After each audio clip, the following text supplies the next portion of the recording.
উপলক্ষ ছিল মেহতাবের নামের ডাক টিকিট উদ্বোধন, কিন্তু অনুষ্ঠানটা যেন হয়ে উঠল বিদায় সংবর্ধনা এবং আগামীর শুভেচ্ছা। ডাক টিকিট উদ্বোধন হলো মাত্র 5 মিনিটেই, কিন্তু গোটা অনুষ্ঠানের সময় তো 2 ঘন্টার কাছাকাছি।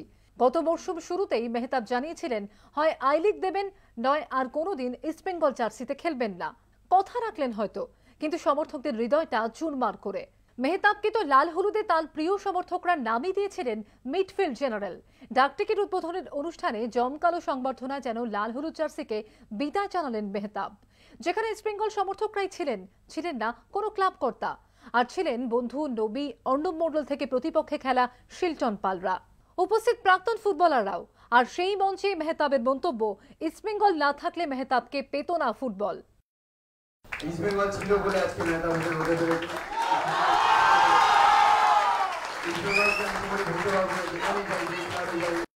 এবার মন দিচ্ছেন আইএসএল ড্রাফটিং এ। সুযোগের অপেক্ষায় থাকা মেহতাব অবশ্য পুরোপুরি কি অতীত করে ফেলতে পারলেন ইস্টবেঙ্গলকে, কারণ তার ইচ্ছে তো লাল হলুদ জার্সি পরে নিজের শেষ ম্যাচটা খেলা। এক সময় চাই যে ইস্টবেঙ্গলের থেকে রিটায়ারমেন্ট নেবো, কিন্তু যখন আমি ফিরে আসবে তখন কোচ কে থাকবে, ম্যানেজার কে থাকবে, তখন সিচুয়েশন কি থাকবে ক্লাবের, আমাকে নিতে দেবে কিনা, সেটা ডিপেন্ড করবে ক্লাবের উপরে। সমর্থকদের সমর্থনে আপ্লুত মেহতাবের সামনে এবার নতুন চ্যালেঞ্জ। রক্তিম ঘোষের রিপোর্ট, এবিপি আনন্দ, কলকাতা।